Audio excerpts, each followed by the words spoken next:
Good morning. My name is Colin Dennis from St. James and St.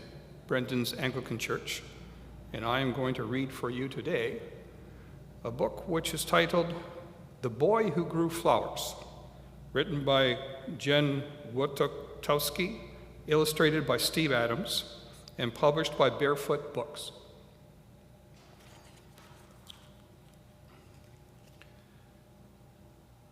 Rink Beauregard was a boy from the deep country. He lived out past where the blacktop road became a dirt road, and the dirt road petered out into a little footpath. The path wound through the ancient trees of a wild forest, headed all the way up Lonesome Mountain, made a right-hand turn, and ran smack into the Beauregards' door. The Beauregards were the only folks who lived on Lonesome Mountain.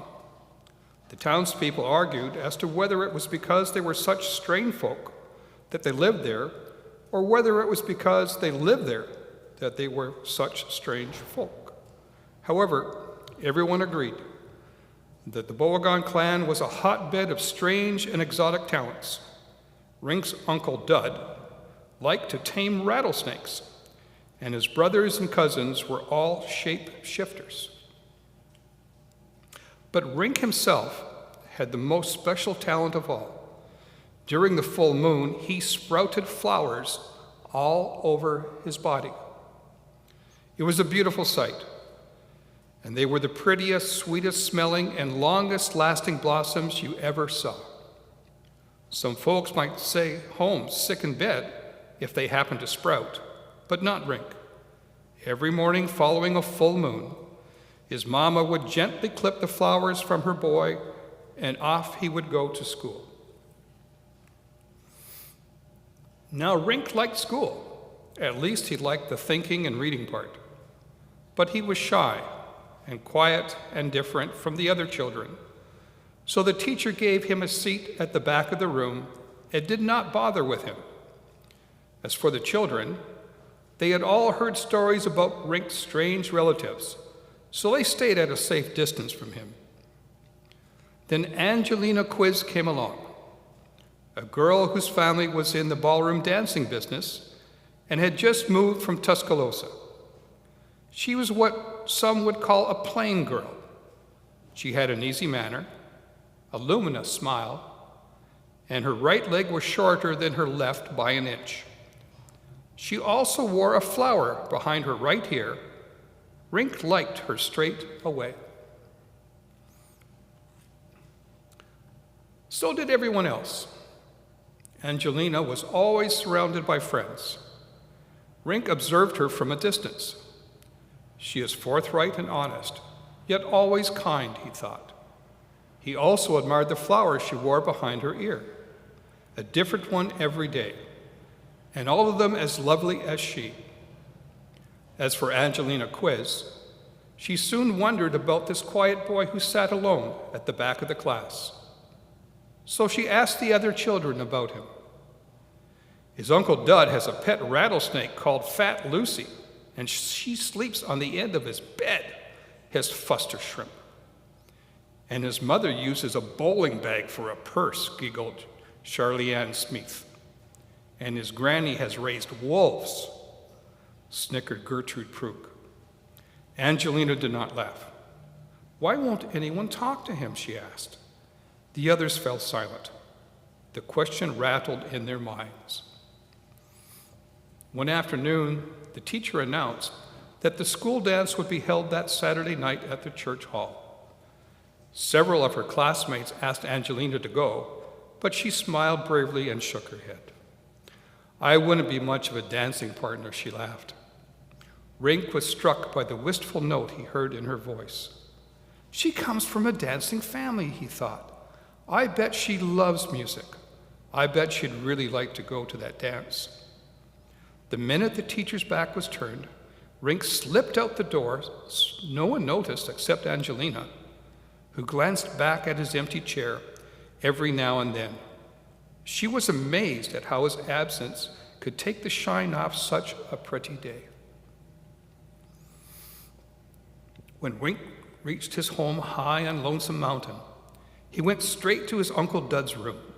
He rummaged under the bed until he came up with several feet of fat Lucy's shucked off skin. Next, he dug through his mama's bowling bag until he found a needle and spool of silk thread. Then, in the tumble-down shed off the kitchen, he turned up an old leather mule saddle. Rink sat and cleared his mind. He thought intently about Angelina's feet. He pictured their shape and size and the inch of space between her right foot and the floor. Then he cut and stitched and glued. He worked right through from Thursday afternoon until Saturday morning. When Rink was finally done, there on the table stood the loveliest pair of snakeskin slippers that ever had been seen this side of Black Bear Creek. The sole of the right slipper was 1 inch thicker than the left, so that Angelina could stand true and straight and tall. Rink imagined her dancing. He thought that thought so long, and the feeling deep inside him was so pleasant, that even though the full moon had not yet risen, he sprouted a bunch of wild pink roses from the top of his head.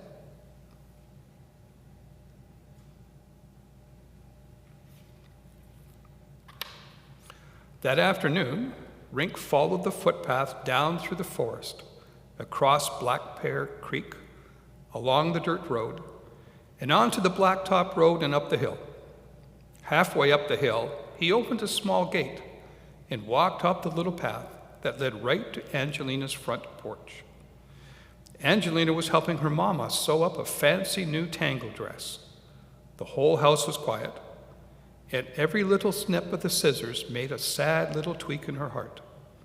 She thought about Rink and how she had missed him at school all day Friday.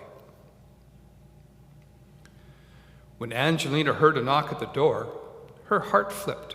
There stood Rink, with a bunch of wild pink roses in his left hand and a pair of snakeskin slippers in his right.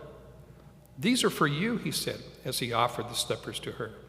"If you wear these, you'll dance just fine." Angelina wriggled her bare toes into the slippers then and there. For the first time in her life, she felt herself stand up straight. She took one step, then another. Then she did a little practice dance step. Angelina looked at Rink with delight. And here she is trying on her new shoes.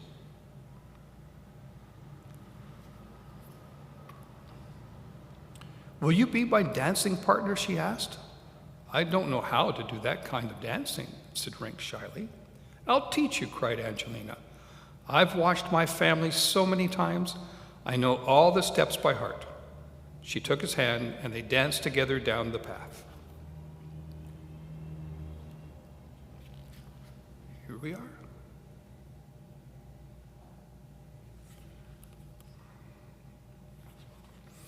After the dance, Rink walked Angelina home. They stopped on the way and sat under an old buttonball tree.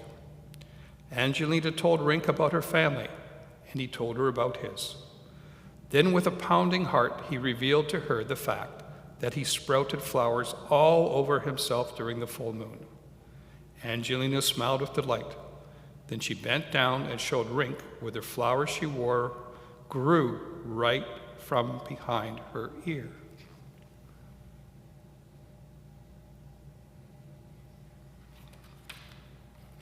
From that day on, Angelina Quiz and Rink Beauregard were fast friends. Angelina wore her snakeskin slippers every day. And when the slippers wore out, Rink made her another pair. He has been making all of her shoes for 25 years now. The two of them have their own house up on Lonesome Mountain, and only these days it's called Sweet Blossom Hill. Gardening is how Angelina and Rink earn their living. Actually, it's a family business. You see, every one of their 7 children was born with a green thumb.